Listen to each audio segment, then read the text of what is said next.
L-ewwel ta' Settembru, San Ġillus, eremita u abbati, għex bejn is-snin 650 u 710. Ġillus twieled f'Ateni, il-Greċja.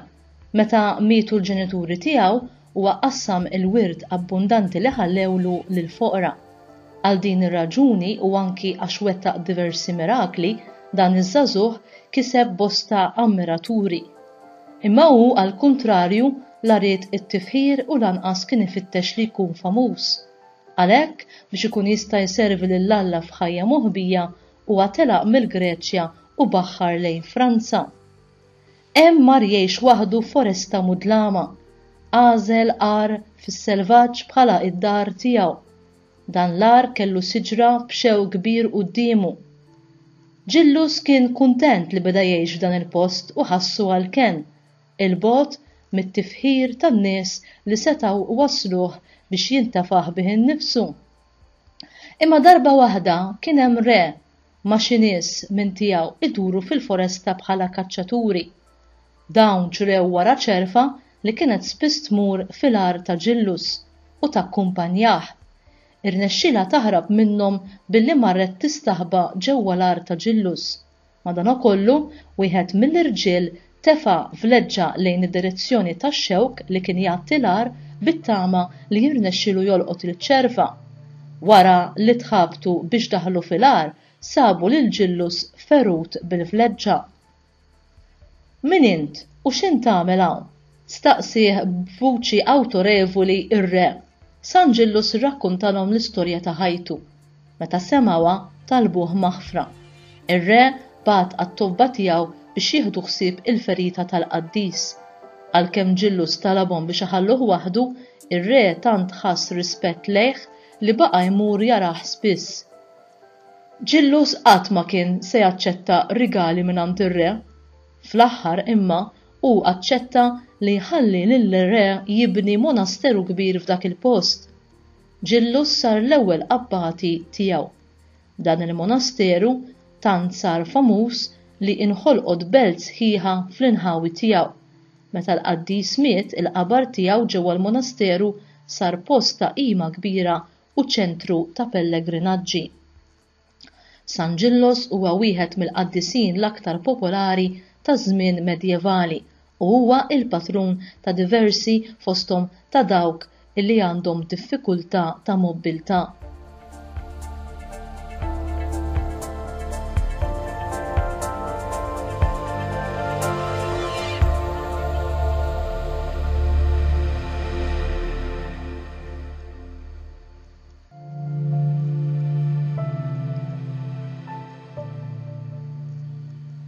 L-Arċisqof Woolton Sheen jgħid xi ħaġa hekk: il-mulej ma jkelljilx il-ġenerożità tagħna b'kemm jirnexxilna nagħtu, imma b'kemm jifdlilna wara li nkunu tajna.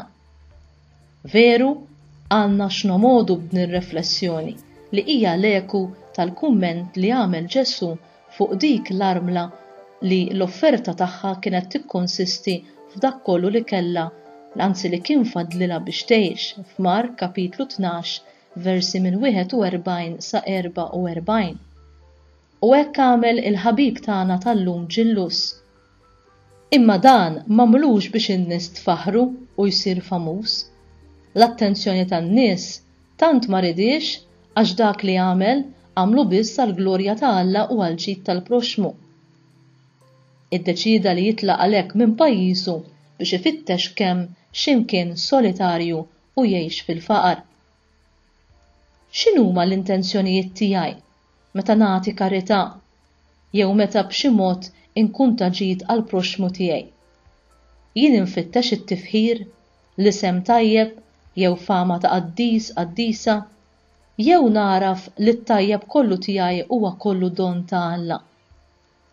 Kemm ninħeba min-nies kif nista' biex dak li nkun għamilt ikun biss għall-glorja ta' Alla li ħabbni u ta' kollox għalija.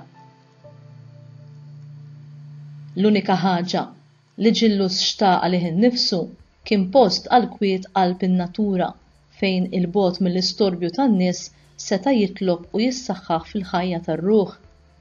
Il-ħajja tat-talb u l-kontemplazzjoni waslitu jażel għalih mhux ir-rikkezzi ta' din id-dinja imma ir-rikkezzi interjuri ta' min araf li jekk kollok l-Alla għandek kollox.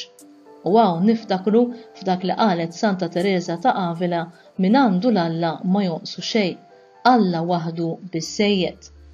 U tassew li biex wieħed jasal joħroġ bistqarrija bħal din, wieħed irid ikun daħal f'intimità kbira ma' Alla fit-talb.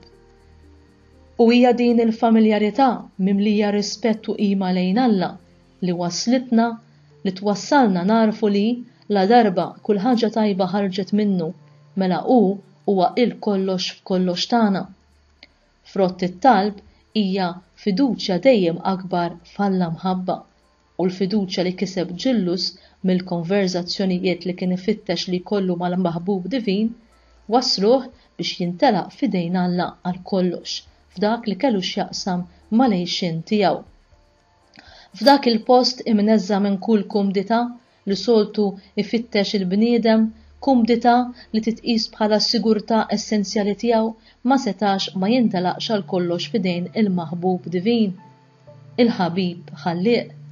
It-tradizzjoni tgħidilna li Alla mhux biss urih bil-għar fejn kellu jsibu imma wkoll ipprovdilu ċerva li sqietu il-ħalib tagħha.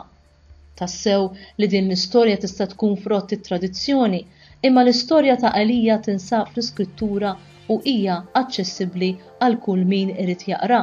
Dan il-profeta meqjus bħala wieħed mill-eqdem eremiti Alla kien mantnieh bi provvidenza diretta tiegħu meta talbu imur jgħix ġuqar. Din il-ġrajja insibuha fl-ewwel ktieb ta' Slaten, kapitlu 17, versi minn 2 sa 6. Il-mulej kellem lil Elija u qallu: "Itlaq minn hawn, iġbed lejn il-vant u mur inħeba fil-wied ta' Kerit biswiet il-Ġordan. Inti tixrob mill-wied u jien ikkmandajt iċ-ċawl jitimek hemmhekk." Elija telaq u għamel kif qalu l-mulej u qgħad ħdejn il-wied ta' Kerit biswiet il-Ġordan u ċ-ċawl kienu jġibulu ħobż u laħam mas-sebħ u ħobż u laħam fil-għaxija u kien jixrob mill-wied. U jien u int kemm infittxu postijiet solitarji jew adattati biex fihom ninaqdu mal-maħbub divin tagħna permezz tat-talb. Kemm qed infittxu li nsibu ħin ta' kwalità waħedna jew mal-eżistana biex nirriservawh għal ġid ta' ruħna f'dinja mimlija storbju u distrazzjonijiet. Kemm qed inħallu l-vuċi ta' Alla bil-meditazzjoni tal-kelma tiegħu tippenetra u tinfet il-qalb tagħna hekk li tibdilna il-mod kif nirraġunaw u l-istil ta' ħajja li ngħixu. F'liema livell waslet il-fiduċja tagħna f'Alla, hekk li narfu ngħixu fil-kwiet u fil-paċi bla ebda lussu żejjed u grati għal kull ma ingħatalna. It-telqa u l-fiduċja tagħna f'Alla għandhom ikunu il-qawwa tagħna l-insara.